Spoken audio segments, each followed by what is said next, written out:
Assalamualaikum warahmatullahi wabarakatuh. Perkenalkan, nama saya Samsur Rizal dengan NIM 1192020242 dari kelas PAI 6F. Di sini saya akan memaparkan hasil resume makalah dari kelompok 2 yang dengan judul Sistem Rekrutmen SDM Guru dan Santri. Nah, pertama-tama yaitu pengertian rekrutmen tenaga kerja dalam pendidikan. Menurut Henry Simamora yang dikutip oleh Desi Ratnasari dalam jurnalnya, bahwa rekrutmen adalah serangkaian aktivitas mencari dan memikat pelamar kerja dengan motivasi kemampuan, keahlian, dan pengetahuan yang diperlukan guna menutupi kekurangan yang diidentifikasikan dalam perencanaan kepegawaian. Kemudian, pentingnya rekrutmen tenaga kerja dalam pendidikan. Apa sih pentingnya rekrutmen tenaga kerja dalam pendidikan? Nah, menurut Baik Setiani, tujuan utama dari proses rekrutmen dan seleksi adalah untuk mendapatkan orang yang tepat bagi suatu jabatan tertentu, sehingga orang tersebut mampu bekerja secara optimal dan dapat bertahan di perusahaan untuk waktu yang lama. Meskipun tujuannya terdengar sangat sederhana, proses tersebut ternyata sangat kompleks, memakan waktu cukup lama dan biaya yang tidak sedikit, dan sangat terbuka peluang untuk melakukan kesalahan dalam menentukan orang yang tepat. Kemudian ada faktor-faktor yang mempengaruhi kebijaksanaan rekrutmen. Faktor-faktor yang mempengaruhi itu perencanaan rekrutmen sumber daya manusia terdapat 4. Pertama ada faktor eksternal, faktor internal, kemudian faktor tenaga kerja, kemudian ada faktor lain seperti pasar tenaga kerja, prestasi kerja, waktu yang tersedia untuk mencapai sasaran organisasi jangka pendek, dan lain-lain. Nah, dan selanjutnya yaitu rekrutmen dan seleksi sumber daya manusia.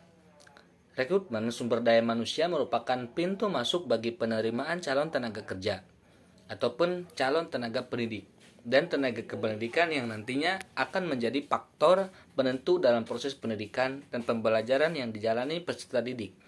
Proses rekrutmen sumber daya manusia yang dilakukan pemilik pola rekrutmen yang ikhlas, di mana pada proses rekrutmen ini pihak manajemen madrasah lebih memprioritaskan alumni sekolah tinggi agama Islam agar lebih efisien dalam menggunakan anggaran madrasah, dan disebabkan oleh masih minimnya kemampuan madrasah dalam memenuhi kebutuhan tenaga pendidik dan kependidikan. Kemudian ada kriteria dan tahap rekrutmen peserta didik. Yang dimaksud dengan kriteria adalah patokan-patokan yang menentukan bisa tidaknya seorang untuk diterima sebagai peserta didik atau tidak. Ada 2 macam kriteria penerimaan peserta didik. Pertama adalah kriteria acuan patokan, yaitu suatu penerimaan peserta didik yang didasarkan atas patokan-patokan yang telah ditentukan sebelumnya. Dalam hal ini, sekolah terlebih dahulu membuat patokan bagi calon peserta didik dengan kemampuan minimal setingkat mana yang dapat diterima di sekolah tersebut. Nah, menurut pandangan saya terhadap implementasi di dunia pesantren gitu, rekrutmen itu biasanya mengambil sumber daya manusianya seperti guru-guru pengajarnya itu dari lulusan pondok pesantren tersebut. Mengapa mengambil dari lulusan pondok-pondok pesantren tersebut? Karena memang ilmu yang telah dipelajari oleh para alumni itu sangat dibutuhkan pada pondok pesantren tersebut. Jadi bisa memanfaatkan juga antara pemikiran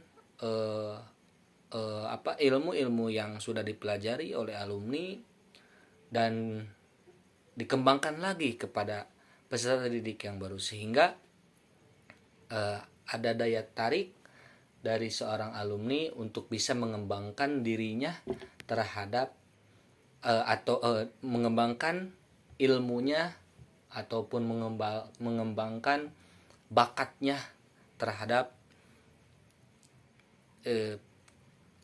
terhadap siswa-siswa yang baru.